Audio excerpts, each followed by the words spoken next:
It was a normal day on the ridge. Birds were singing, sun was shining, and Julian the human was mucking out all the animals and running around and feeding everybody. And Steve was just standing there contemplating life, just looking out over the hills and wondering what thrills and excitement the day would bring.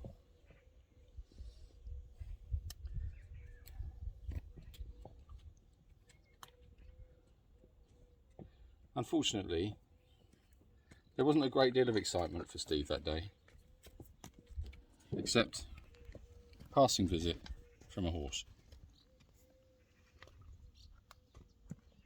The horse in question was Merlin, who was also not filled with excitement that day and just wandered off aimlessly to see if he could find anything to eat.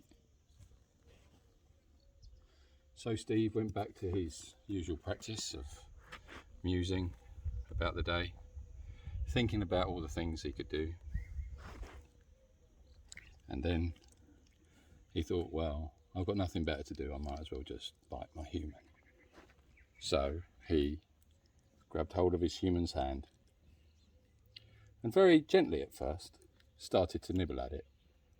But he was waiting for the moment when the human would drop his guard, and so he could bite a little bit harder. This was one of Steve's most favourite games.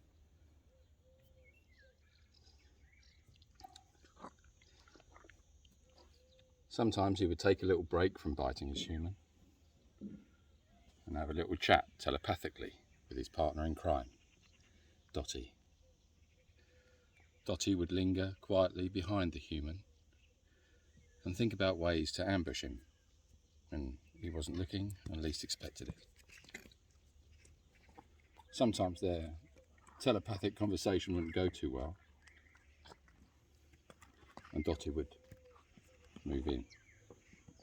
Then there was always Ronnie. Ronnie would wait for a camera to appear and would put his face in full frame so that he could see himself and how beautiful he was. Ronnie also liked to muse about the day, have a think about what could possibly lie ahead, the opportunities that were there. But he didn't like to think on that too much because he just liked to stick his head in a camera.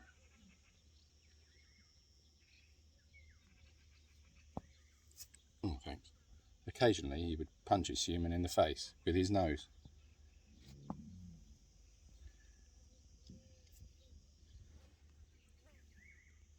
And that is pretty much how every morning unravels at Jacob's Ridge.